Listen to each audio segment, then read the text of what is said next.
네, 오늘 다 같이 나눌 하나님의 말씀은 마태복음 28장 1절부터 7절까지 말씀을 함께 나누도록 하겠습니다.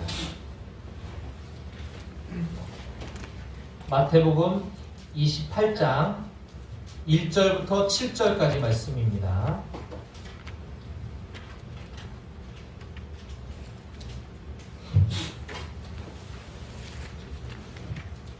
마태복음 28장 1절부터 7절은 우리가 가진 신약성경 첫 번째 성경인 마태복음 페이지로 52페이지가 되겠습니다. 신약성경 52페이지 마태복음 28장 1절부터 7절.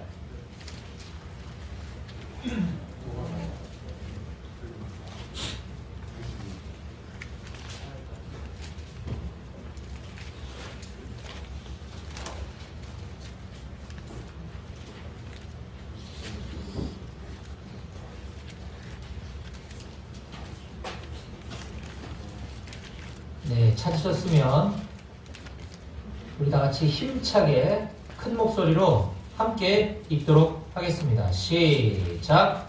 안식일이 다 지나고 안식 후 첫날이 되려는 새벽에 막달라 마리아와 다른 마리아가 무덤을 보려고 갔더니 큰 지진이 나며 주의 천사가 하늘로부터 내려와 돌을 굴려내고 그 위에 앉았는데 그 형상이 번개 같고 그 옷은 눈같이 희거늘 지키던 자들이 그를 무서워하며 떨며 죽은 사람과 같이 되었더라.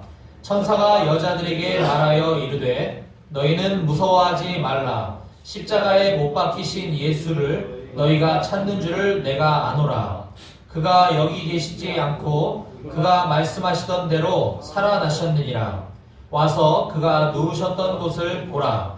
또 빨리 가서 그의 제자들에게 이르되 그가 죽은 자 가운데서 살아나셨고 너희보다 먼저 갈릴리로 가시나니 거기서 너희가 배우리라 하라. 보라, 내가 너희에게 일렀느니라 하거늘.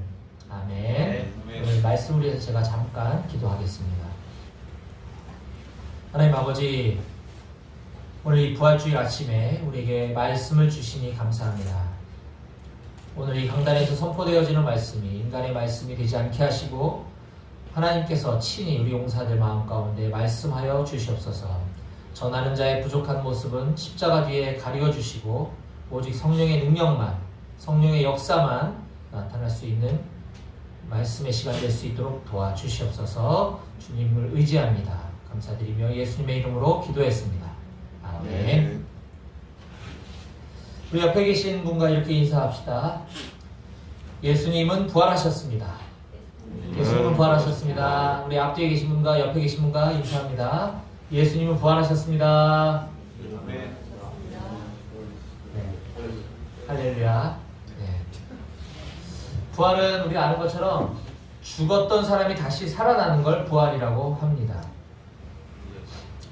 이미 광고해 드렸던 것처럼 저는 이제 어제부로 옛사람을 십자가에 못 박고 이제 오늘부터 목사로 다시 태어났습니다. 주님께 너무 감사드리고요. 앞으로 책임이 더 많이 있다는 것 같습니다. 그런데 그것은 목사인 저에게만 해당되는 것이 아니라 예수님을 믿기로 결정하고 그리스도인으로 살아가기로 다짐하는 그 순간부터 사실은 우리의 옛사람은 십자가에 같이 죽은 것입니다. 그래서 저뿐만 아니라 여기 있는 우리 모두는 예수님으로 인해서 다시 태어난 줄로 믿습니다. 아멘. 아멘. 그래서 오늘은 세례식과 성찬식이 있는 아주 뜻깊은 날입니다. 아까 잠깐 말씀드렸던 것처럼 원래 우리의 계획은 오늘 9시에 이곳에서 평상시처럼 예배를 드리고 나서 우리 오늘 세례받을 우리 장창일 일병하고 저하고는 따로 이 옆에 있는 100일 포병대대 영일교회로 가서 거기서 세례를 받고 거기서 하는 성찬에 참여할 예정이었습니다. 근데 이제 우리 여기 한밤교회에 나오는 우리 용사들 중에 세례교인들은 성찬에 참여할 기회가 없었죠. 왜냐하면 우리 목사님이 안 계셨으니까. 세례식과 성찬은 이제 목사님이 집례하도록 교회 헌법에 정해져 있기 때문에 우리가 그럴 기회가 없었으나 감사하게도 하루 차이로, 간발의 차이로 이제 목사님이 생겨서 오늘 이곳에서 세례와 성찬을 모두 다 할 수 있게 되었습니다. 너무너무 감사하고 오늘 뜻깊은 날인 것 같습니다. 그리고 오늘 이후에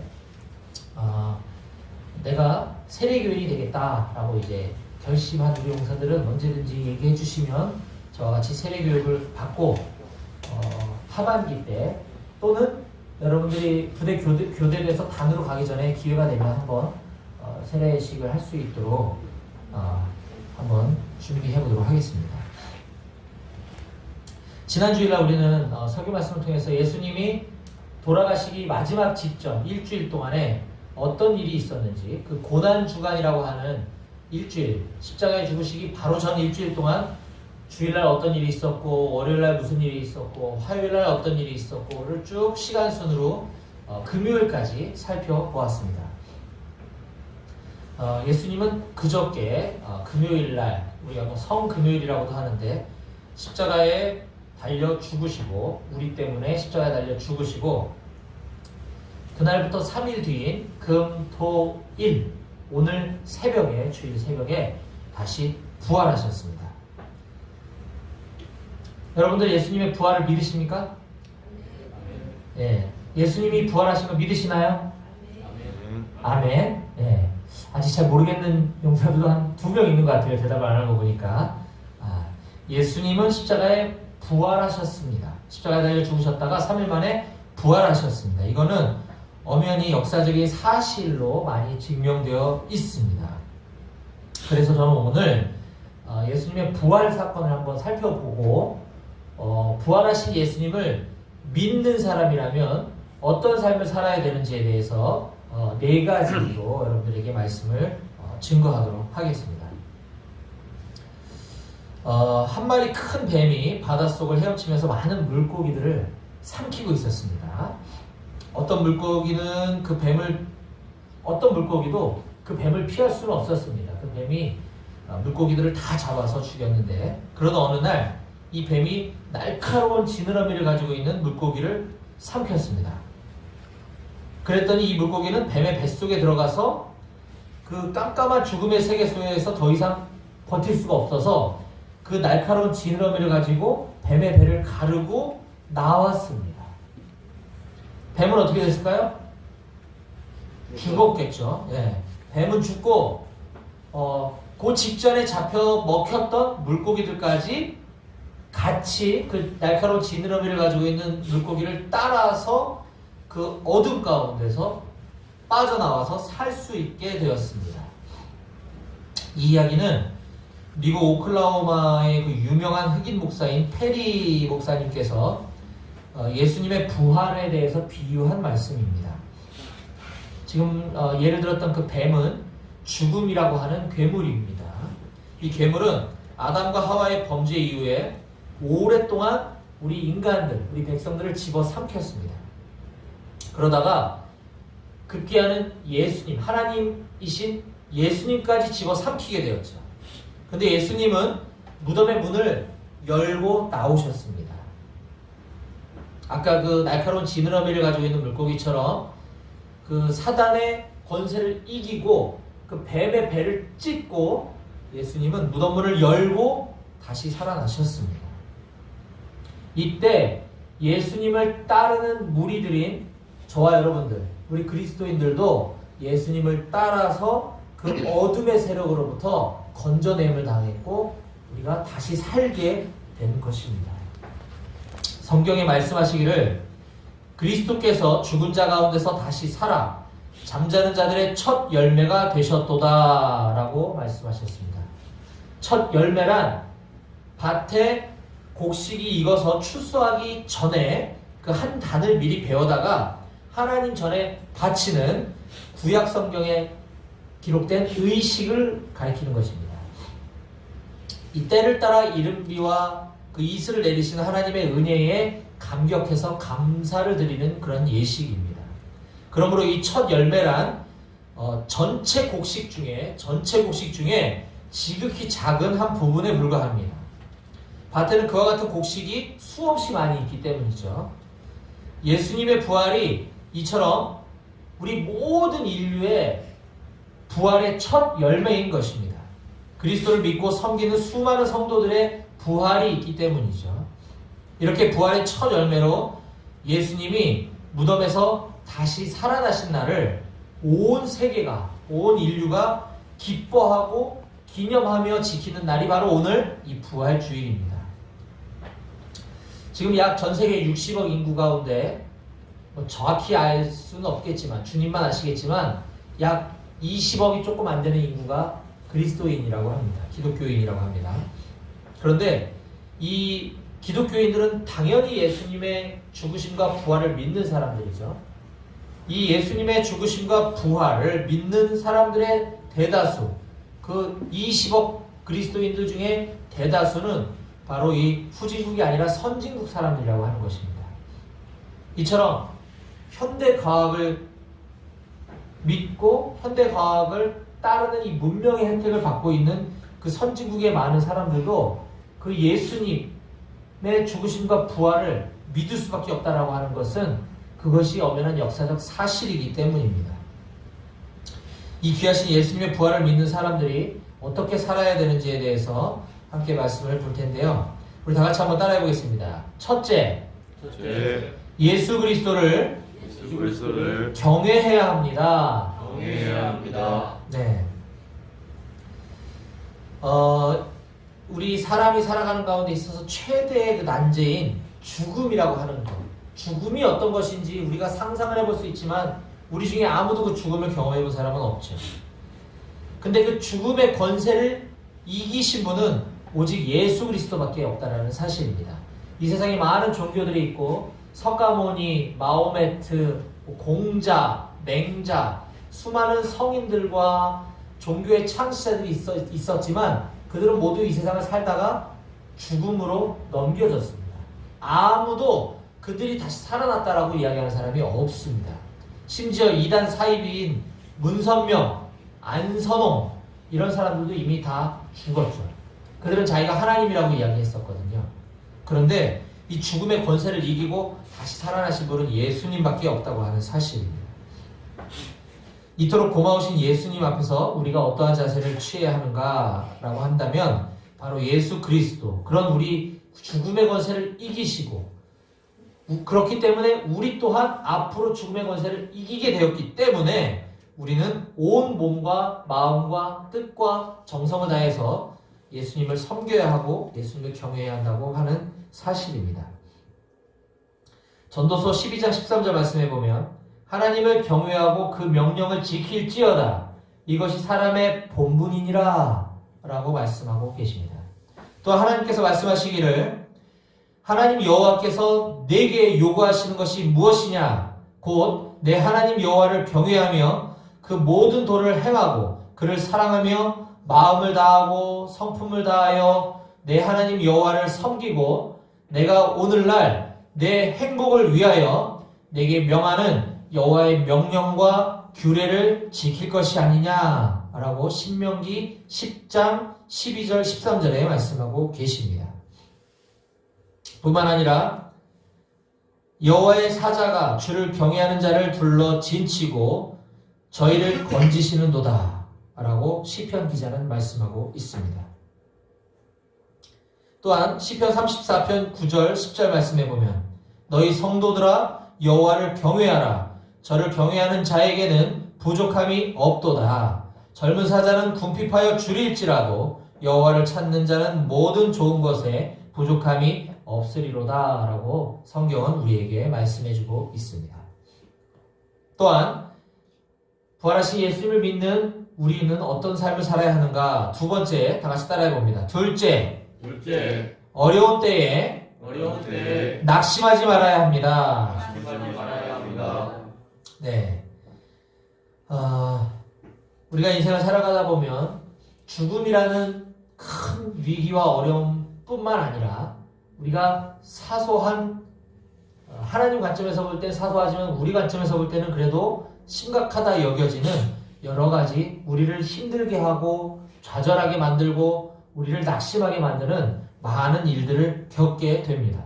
그런데 아까 얘기했던 것처럼 그 죽음의 권세까지도 이기신 예수님께서 우리들의 어려움을 위로하고 해결해 주지 못하실 분이 아니시다라고 하는 것입니다. 부활하신 주님께서는 우리들에게 이렇게 약속하고 계십니다. 볼지어다 내가 세상 끝날까지 너희와 항상 함께 있으리라 하시니라. 아멘. 예, 예수님께서는 내가 세상 끝날까지 이 세상이 멸망하는 그날까지 너희들과 저와 여러분들과 함께 하시겠다고 약속해 주셨기 때문에 우리는 낙심할 이유가 없다고 하는 것입니다. 또한 요한복음 16장 33절에 세상에서는 너희가 환난을 당하나 담대하라 내가 세상을 이겼노라 라고 말씀하셨습니다. 1955년 50살이 넘은 어떤 여자 가수가 있었습니다. 흑인 여자 가수인데요. 그는 처음으로 메트로폴리탄에 출연하여 수많은 관중들을 감동시킨 마리안 앤더슨이라고 하는 가수입니다. 그녀는 필라델피아의 가난한 가정에서 태어나 흑인에 대한 편견과 차별 속에서 성장하면서도 언제나 희망을 잃지 않고 노래해서 결국은 세계 정상에 우뚝 서게 되었습니다. 그녀는 어느 날 이렇게 말했습니다. 견디기 어려운 일을 만날 때마다 언제나 제 시선은 죽음을 이기시고 부활하신 예수 그리스도께 향했었습니다. 제 아픔은 오직 예수님만이 아십니다. 그렇습니다. 무덤에서 부활하신 예수님께서는 우리들에게 이렇게 말씀하고 계십니다. 너희는 마음에 근심하지 말라. 하나님을 믿으니 또 나를 믿으라. 너희는 마음에 근심하지 말라. 하나님을 믿으니 또 나를 믿으라. 라고 말씀하셨고 또 내 이름으로 무엇이든지 구하면 내가 시행하리라. 라고 우리에게 약속하셨습니다. 그렇기 때문에 우리가 이 군복무하는 기간 동안에도 어떤 어려움을 만나든지 낙심하지 않는 여러분들 되시기를 주님의 이름으로 축복합니다. 아멘. 세 번째는 부활하신 예수님을 믿는 우리들이 어떻게 살아야 하는가? 세 번째 함께 따라해 봅니다. 셋째, 부활의 소식을 전해야 합니다. 그렇습니다. 우리 예수 믿고 이 기쁨과 이 감격을 우리만 누릴 것이 아니라 우리 주변에 있는 용사들에게 또 우리 가족들에게 내 사랑하는 모든 사람들에게 우리는 그 예수님이 다시 살아나셨다라고 하는 그 부활의 기쁜 소식을 전해야 하는 것입니다. 목사님은 직장을 다니고 있다고 그랬잖아요. 이따가 여러분들에게도 나눠줄 텐데 부활절하면 어떤 음식이 제일 먼저 생각이 나나요? 계란이죠. 오늘 그래서 계란을 준비해왔습니다. 요즘은 삶은 계란보다 더 비싼 구운 계란이 많이 하는데 샌드위치도 지금 막 도착을 했네요. 평상시에 우리 먹던 샌드위치도 왔고 거기에 오늘 구운 계란까지 여러분들 나눠줄 텐데 오늘 우리 한마음교회 용사들 뿐만 아니라 목사님은 이제 내일 월요일부터 제가 담당하고 있는 그 지역 농협 죄송합니다. 그 회원 농협을 다니면서 우리 예수님을 믿지 않는 우리 농협 직원들에게도 저 계란을 주면서 계란은 그냥 매개체입니다. 매개체. 저 계란이 뭐 예수님하고 상관이 있는 건 아니지만 이 계란 하면 부활주일이 생각나기 때문에 이 계란을 매개체로 해서 예수님이 부활하셨습니다 라고 하는 예수님 부활의 기쁜 소식을 전할 것입니다. 저뿐만 아니라 우리 주변에 있는 예수 믿지 않는 우리 112대대, 42대대 우리 용사들에게도 예수님의 부활에 대한 기쁜 소식을 전하는 여러분들이 되시기를 주님의 이름으로 축원합니다. 아멘. 아멘. 네. 오늘 우리가 읽었던 본문 8절 말씀에 보면 그 여자들이 무서움과 큰 기쁨으로 무덤을 빨리 떠나 제자들에게 알게 하려고 다름질할세라고 기록하고 있습니다. 예수님이 부활하신 것을 제일 처음 발견한 사람은 바로 오늘 8절에 등장하는 그 여자들이었습니다. 예수님의 12 제자도 아닌 그 여자들이 예수님이 부활하신 그 장소를 처음 목격하고 나서 그녀들이 제일 처음에 했던 것은 바로 예수님의 제자들에게 달려가서 그 소식을 전하려고 했다라고 하는 것입니다. 또한 오늘 마태복음 28장 우리가 읽진 않았지만 저 밑에 맨 마지막에 19절, 20절 말씀에도 보면은 부활하신 예수님께서는 이렇게 유언과 같이 그 자리에 모여있는 수많은 사람들과 예수님의 제자들에게 또 오늘날 우리가 예수님을 믿고 따른다고 하는 저와 여러분들에게도 동일하게 이렇게 말씀하고 계십니다. 우리 다 같이 마태복음 28장 19절과 20절 말씀을 크게 한 목소리로 읽어보겠습니다. 19절, 20절 시작! 그러므로 너희는 가서 모든 민족을 제자로 삼아 아버지와 아들과 성령의 이름으로 세례를 베풀고 내가 너희에게 분부한 모든 것을 가르쳐 지키게 하라. 볼지어다 내가 세상 끝날까지 너희와 항상 함께 있으리라 하시니라. 아멘. 아멘. 이처럼 부활하신 예수를 전하라 라고 하는 것은 예수님의 거룩하신 명령입니다. 우리에게 주신 임무고 우리에게 주신 사명인 줄로 믿습니다. 그래서 이 말씀을 눈으로 보고 같이 함께 따라 읽고 이 말씀이 예수님이 하신 말씀이다라고 하는 것을 믿는 저와 여러분들은 반드시 그렇게 살아야 될 줄로 믿습니다. 아멘. 네. 끝으로 부활하신 예수를 믿는 저와 여러분들은 어떤 삶을 살아야 하는가 다 같이 한번 따라해 봅니다. 넷째, 본향을 사모해야 합니다. 다시 살아나신 예수님께서는 이 땅에 부활하신 육체를 가지고 40일 동안 머물며 계시다가 수많은 사람들이 보는 증인 앞에서 육체를 가지고 그대로 하늘로 올라가셨습니다. 이렇게 승천하신 예수님의 모습을 성경 기자는 이렇게 기록합니다. 사도행전 1장 8절 이하를 제가 읽어보겠습니다. 오직 성령이 너에게 임하시면 너희가 권능을 받고 예루살렘과 온 유대와 사마리아와 땅끝까지 이르러 내 증인이 되리라 하시니라. 이 말씀을 마치시고 저희 보는 데서 올리워 가시니 구름이 저를 가리워 보이지 않게 하더라. 올라가실 때에 제자들이 자세히 하늘을 쳐다보고 있는데 흰옷 입은 두 사람이 저희 곁에 서서 가로되 갈릴리 사람들아 어찌하여 서서 하늘을 쳐다보느냐.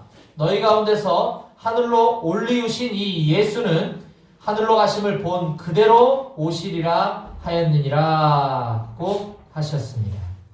바로 그곳은 우리들도 저와 여러분들도 장차 영원히 거하게 될 본향인 것입니다. 그 본향, 우리가 천국이라고도 하고 하나님 나라라고도 하는 그 본향이 바로 어떤 곳입니까? 요한계시록 21장 21절에 보면 그 12문은 12진주니 문마다 한 진주요 성의 길은 맑은 유리 같은 정금이더라 고 기록하고 있으며 또 요한계시록 22장 1절 이하에 보면 또 저가 수정같이 맑은 생명수의 강을 내게 보이니 하나님과 및 어린 양의 보좌로부터 나서 길 가운데로 흐르더라. 강 좌우에 생명나무가 있어 12가지 실과를 맺히되 달마다 그 실과를 맺히고 그 나무 잎사귀들은 만국을 소송하기 위하여 있더라. 다시 저주가 없으며 하나님과 그 어린 양의 보좌가 그 가운데 있으리니 그의 종들이 그를 섬기며 그의 얼굴을 볼 터이요 그의 이름도 저의 이마에 있으리라. 다시 밤이 없겠고 등불과 햇빛이 쓸데없으니 이는 주 하나님이 저희에게 비추심이라. 저희가 세세토록 왕노릇하리로다. 아멘. 우리가 영원히 거하게 될 본향이 바로 이런 곳이라고 성경은 우리에게 자세히 기록해주고 있습니다. 그곳은 어둠도 없고 질병도 없고 고통도 없고 더 이상 낙심도 없고 죽음도 없고 밤도 없고 해보다 더 밝은 하나님의 영광의 빛이 비치는 그곳에서 달마다 맛있는 음식과 함께 정말 보석들로 찬란한 그곳에서 영원히 저와 여러분들이 거하게 되실 줄 믿습니다. 아멘. 오늘 말씀을 마무리하겠습니다.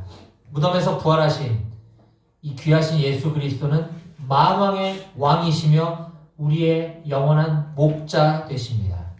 우리들을 위해서 이 세상에 오셨고 우리들의 죄를 용서해 주시고 모두 없애 주시고 하나님의 자녀, 하나님의 아들 삼아 주시기 위해서 십자가에 못 박혀 죽으셨습니다. 그리고 앞으로 우리도 죽음에서 이겨서 부활하게 될 것인데 또 예전에 죽었던 그리스도인들도 다시 부활하게 될 것인데 그 부활의 첫 열매로 예수님이 먼저 부활하시고 다시 살아나신 것입니다. 이토록 존귀하신 예수 그리스도를 우리는 온 정성을 다해서 섬겨야 하겠습니다. 죽음을 이기신 주님께서 항상 나와 함께 하심을 믿고 험한 세상을 담대하게 승리하며 살아가야 하겠습니다. 그리고 이 생명의 복음을 모르는 사람들에게 증거하며 전하고 영원한 우리의 본향을 사모하며 거룩하고 정결하게 살아가는 저와 여러분들이 다 되시기를 주님의 이름으로 축원합니다. 아멘. 기도하시겠습니다.